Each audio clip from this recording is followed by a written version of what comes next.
Hi Greg, I'm Melissa. Hi, how are you? Good, come on through. Great. We're going to follow a typical audiometry test session with an adult client. And so, what brings you in today? Well, I'm having a bit of trouble hearing in background noise. I listen to a lot of live music. After greeting the client, the audiologist's first step is taking a detailed case history. Okay, and how long's that been going on for? Probably about 6 months to a year. The history allows the audiologist to elicit information about the patient's main concerns, their hearing and balance history, and other relevant medical background information. Okay, and so you say you listen to a lot of music. Is Yes. that to do with your job or it's a recreational? No, usually a recreational. Yep, okay, and so how often are you doing that? This is a good opportunity to build a rapport with the client and to informally gauge the degree of a client's communication difficulties. Yeah, that's great. So what we'll do is I'll just have a look in your ears for a start and then we'll get on with the hearing Great. test.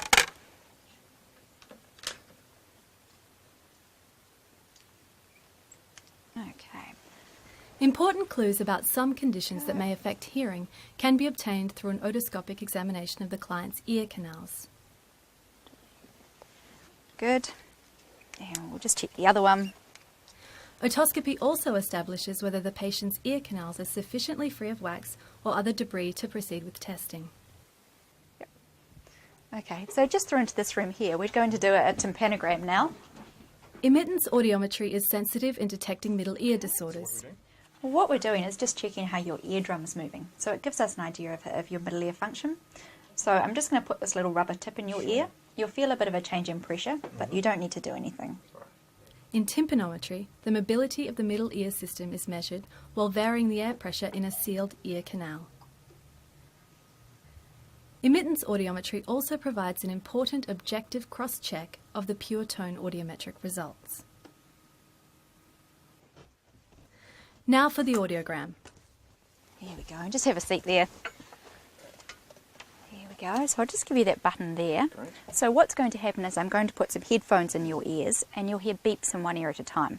So whenever you hear a beep, you're just going to press that red button, even if it's very soft. Right. Okay? I'm just going to put these in your ears. These are right clipped onto your jacket? Yeah, sure.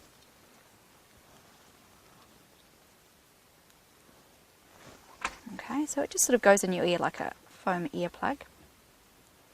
The procedure for establishing an audiogram from an adult client begins with air conduction testing using pure tone stimuli.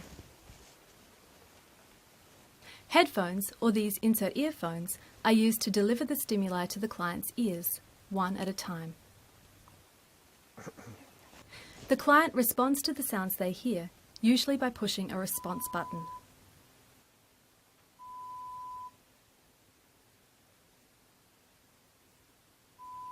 The tests establish the patient's threshold of hearing for each of a number of frequencies that are important for understanding speech.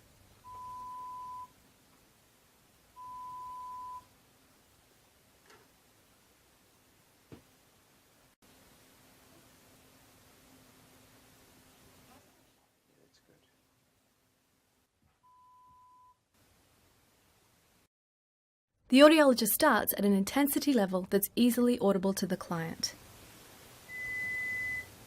The level is then decreased in intensity by increments of 10 decibels, making sure the tones are not presented in a predictable rhythm or pattern until the client no longer responds.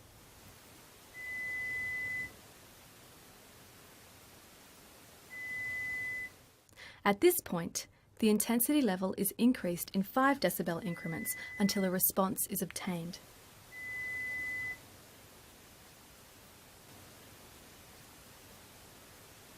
This is repeated until the client has responded to 2 out of 3 ascending presentations.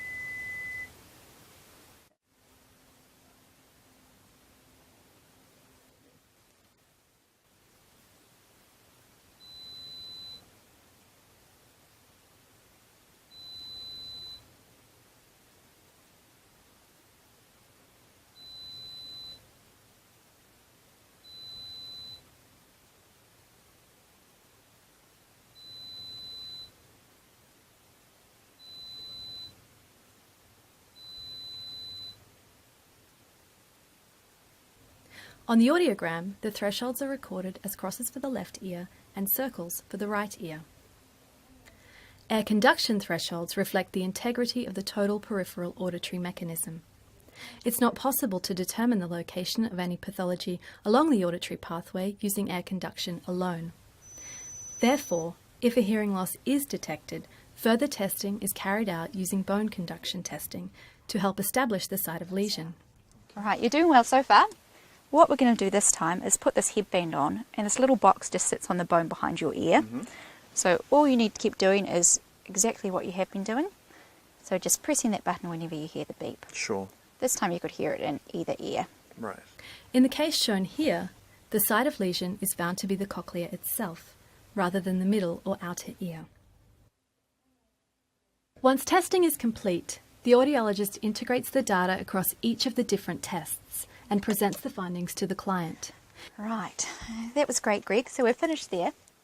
So just showing you the results. There's two graphs here for the right ear and the left ear, and they're graphs of your hearing levels.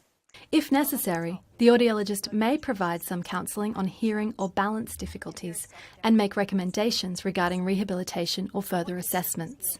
Looking at these low into the mid pitches here, your hearing's looking absolutely fine. What's happening is as we get into these higher pitches, it's sloping off down to a more mild through to a moderate hearing loss, just at the very highest pitch there. A formal report is usually prepared and sent to the client, as well as to other relevant health professionals. What I'll do is write out a full letter with a copy of the results and send them out to you in the mail.